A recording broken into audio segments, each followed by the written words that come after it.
Hey, what's up YouTube? Forget the Meta here, bringing you Inzektor deck. This is gonna be my second Inzektor deck profile. I made a few changes, so here it is. First off, 3 Hornets. I know this is pretty late in the meta, in the format to be making a new Inzektor deck, but I figured, hey, why not while it's still unbanned or unlimited. I'll just use it until the September 1st ban list comes out. So yeah, 3 Dragonfly. This part's pretty much the same.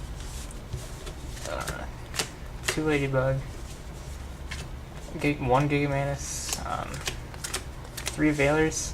I'm not sure if I had this in the last video, but yeah, 3 Veilers, 3 Tour Guide, 1 Sangan, and this I definitely didn't have in the last video. BLS. It works really good with the Veilers, and you can go into Utopia or a Giga Brilliant and then get a Light in the Grave to bring out this guy. And almost every time you draw him, it's like never dead because you have so many ways to put a Light in the graveyard. And then Gores.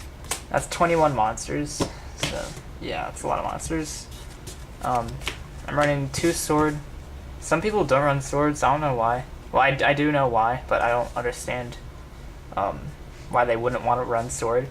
I guess it's just because some people, they just don't like the OTK factor, which is good, but which is like understandable, but sometimes you have to do it no matter how like retarded it is and how pissed off it makes your opponent. I mean, you're gonna win somehow, so might as well just try an OTK. And 2 Pot of Dualities. This is the same as before. 2 is just perfect. No reason to run 3. 3 MSTs is needed to get your plays in. 1 Reborn, Heavy Storm, Dark Hole, Alera Darkness, and then Foolish Burial. With the Alera Darkness, Yugioh Alera, and then you banish the Dragonfly. Then it's similar to Tour Guide, go into Levier then to bring out that Dragonfly. It's a really fun play to do. And it actually happens a lot, because sometimes I'm just holding on to one Tour Guide, and I draw into a Dragonfly, and then I'm like, oh yeah, I can do this.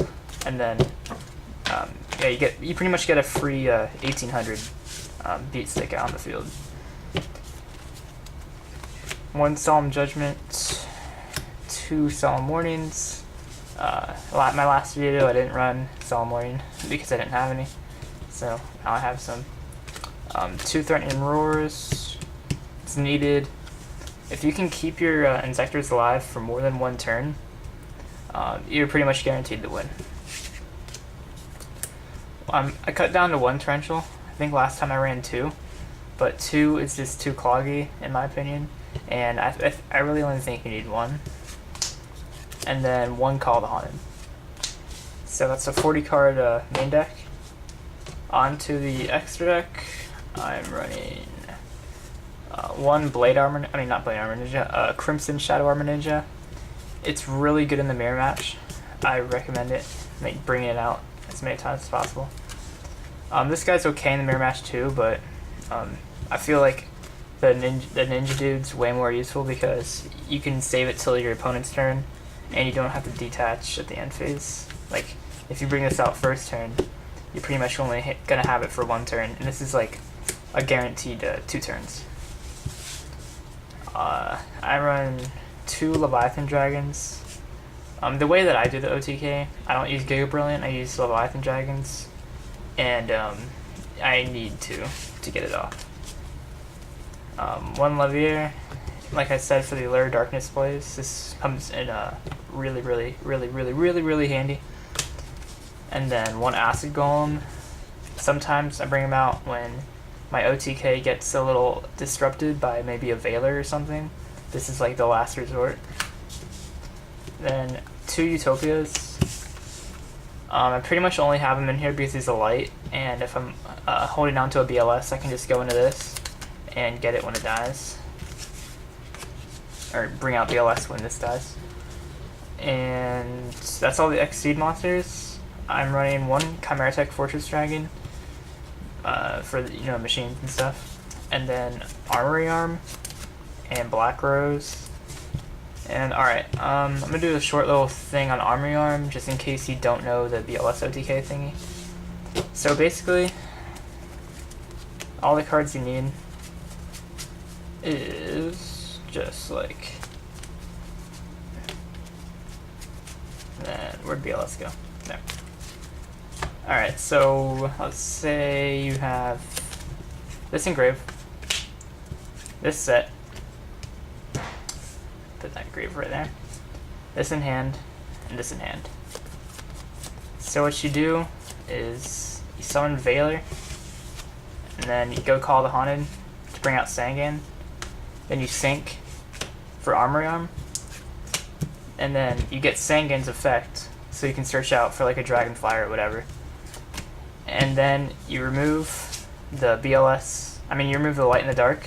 It doesn't have to be Sangan, like obviously it can be like a Dragonfly or a Centipede to bring out BLS, and then you equip it to BLS, Armory Arm's equipped to BLS.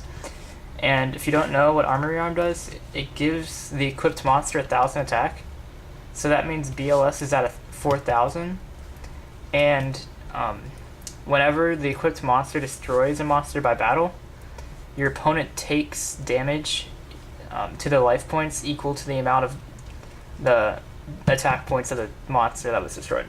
So let's say they have a Utopia on the field. Or, actually that's a bad example. Whatever. Just pretend like his effect's negated, whatever. It's just 2,500 attack. And you have this. I'm gonna put it like here so it'll fit the screen. Okay, so you attack over the Utopia for 1,500 damage, because 4,000 minus 25 is 15. Wait, right? Yeah, I think. Okay, whatever, forget. Yeah, 4,000. And so they take 1,500 damage from the trample damage, and then they take 25. So that's 4,000. And then it can attack again. So then for another 4,000, and that's game. So no matter what monster they have on the field, as long as it's in attack mode, you win the game. It's that simple. Sangan. You attack. They take 3,000 from regular damage. Then they take 1,000 because that's the attack of Sangan. So that's 4,000. And then BLS's effect, you can attack again for another 4,000. So that's the BLS Armory Arm OTK. Alright, and now I'll be showing you the side deck. I'm not sure if I showed you the side deck last time. So here it is. I'm running 3 copies of Messenger apiece.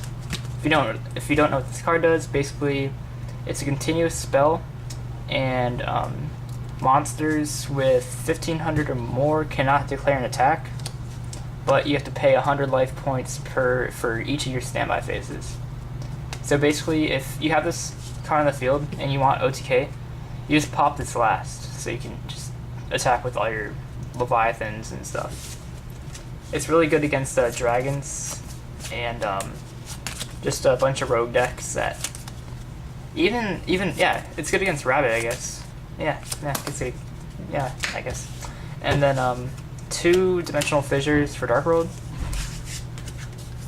2 chalice for the mirror match, 1 prohibition for pretty much everything, 2 decree for heroes, Dark World, anything that has sideboard hate.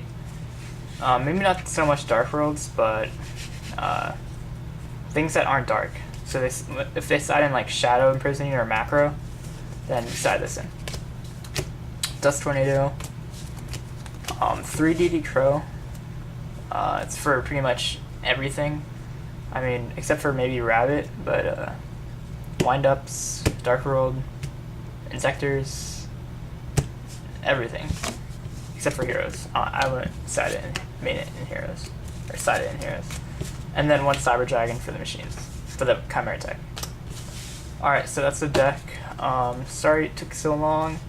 It just was me pretty much explaining the DLS thing, which really isn't that hard to understand. Yeah, if you like this video, just give it a thumbs up. And if you want to see more content, subscribe to me. And leave a comment. See ya.